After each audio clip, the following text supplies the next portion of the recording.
Aloha, y'all. It is Wednesday, Woden's Day, named after Odin, ruled by Mercury. Woden's Day, the 26th of March. The cards I've pulled are the Four of Wands, the High Priestess, which I've written a song for. I'll post that in the comments. And Georgia O'Keeffe, which ironically I just posted a meme about involving Ben Shapiro, but I will get into that later. So those are the cards. Hang out for them. They'll come up in a second. But let's talk about the astrology that's going on. What's happening in the oven as we cook? The sun is at 6 degrees Aries, Moon 24 Aquarius, Mercury 2 degrees retrograding in Aries, Venus 0 degrees retrograding in Aries. They are conjunct, and Mercury is 4 degrees conjunct the Sun, Venus 6 degrees Aries, Sun. Mars 21 degrees Cancer, Jupiter 15 Gemini, Saturn 23 Pisces, Uranus 24 Taurus, Neptune 29 Pisces, Pluto 3 degrees Aquarius, North Node 27 Pisces, that's conjunct Neptune, Black Moon Lilith 29 Libra, and Chiron 21 Aries. So the major aspects of the moment, Mars is squaring Chiron, Mars is trining Saturn, the Mercury, uh, Venus, North Node, Neptune situation. That's all conjunct. And the moon is squaring Uranus. The moon is trining Black Moon Lilith. Pluto is squaring Black Moon Lilith. Chiron is opposite Black Moon Lilith, although that's a loose orb, 8 degrees. But that's what this app says, so we'll see what if that's accurate or not. Tell me in the comments. Do you feel like you're learning through the difficulties of the shadows of relationships personally and your own wounds? Anyway, I digress. The Four of Wands is the card. Setting the stage for celebration. Jupiter and Gemini, let's have fun. It's a celebration. Communicate and build your pillars of relationship and achieve a beautiful balance. On page 108, which is the number of mala beads on a Buddhist prayer necklace, for the record. Four of Wands. I enroll others in the strength of my vision. Very moon in Aquarius, sun in Aries. The Four of Wands is about creating empowering and potentializing relationships and establishing strong physical and emotional foundations upon which to build a life. In the card artwork, a futuristic couple walk hand in hand across a walkway. At their feet, we can notice a crack in the structure, which indicates they are together, but there is a space in their togetherness. Very moon in Aquarius. It's for the cause, but it's doing its own thing. Has very much its own freak and genius. The Four Wands, representing the four pillars of life, relationship slash love, body slash physical, purposeful work, and spiritual development, float on either side of the couple. It can be said that your life is as strong as your weakest pillar. Therefore, the ultimate key is to achieve balance. Building the pillar of relationships, for example, means that you have people in your life who recognize and perhaps even identify with your talents, gifts, and potential. They help you create the conditions for honesty, acknowledging your strengths and assisting you in seeing and addressing your weaknesses, giving feedback, as difficult as this can be, in a way that helps you to evolve. Pluto in Aquarius, Moon in Aquarius, Jupiter and Gemini. Your friends are going to help you become better you through your blind spots and positive feedback, constructive criticism, right? The physical pillar is concerned with health, your positive, life affirming connection to your body, the sacred vessel which carries you through life. It not only concerns the way you give it nourishment and sustenance, but the activities that enliven and build its healing power and strength. It addresses the physical environment of your home, which provides the sanctuary in which to rest, nurture, and reinvigorate yourself with life. Mars, your actions in Cancer right now, collectively. Nurturing, home, the purposeful work pillar is built on shaping and purposefully using your talents and abilities in the cause of something to not only inspire and empower you, but inspire and enliven others. Moon in Aquarius, Aries Sun. In return, receiving money and resources to further sustain and develop your gifts. Like bring your genius to the world and capitalize on it. Uranus and Taurus. The final spiritual pillar is created and built through the knowledge, discipline, and commitment to conscious spiritual practices such as meditation and prayer, journeying, and the sacred arts. And there's some psychedelic mushrooms down there for the record. If we become over invested in one area, the structure becomes unstable. You don't want to just eat mushrooms all day and never like bathe. You don't want to, just work out and never try to earn a living or whatever, right? Be stable financially.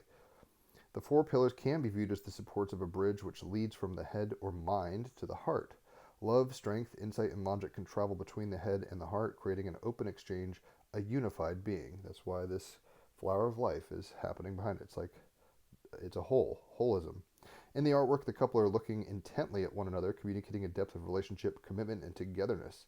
Behind them, we see a tall building with a golden flower of life geometry rising up the middle, denoting the power of creation and the rich interconnectedness of life. North Node conjunct Neptune in Pisces. We see the big picture, Moon in Aquarius, Pluto in Aquarius. The imposing architectural structures they are walking from tell us that this relationship is backed by the power of something established. We are witnessing a marriage or ceremony of union. Their relationship has been witnessed. The Four of Wands invites you to look at the structure of your life as a whole. Practically all of us have pillars or aspects of how we live that are weaker, compromising the integrity of what we wish to build. What pillar of yours needs care and attention? Mars in Cancer, Saturn in Pisces.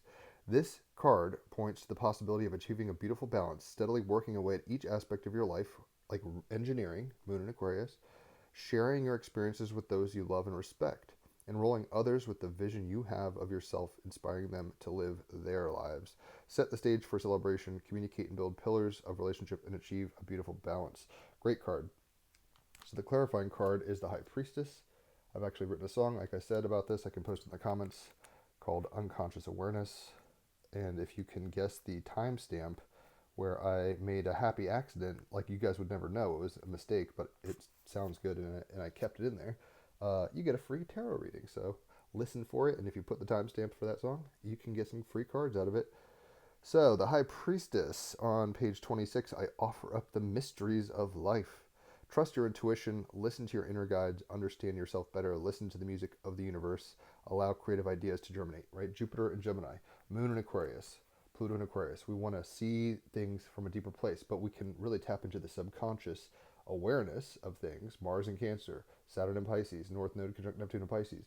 The mystery. We can get guided by magic and the still small voice, right?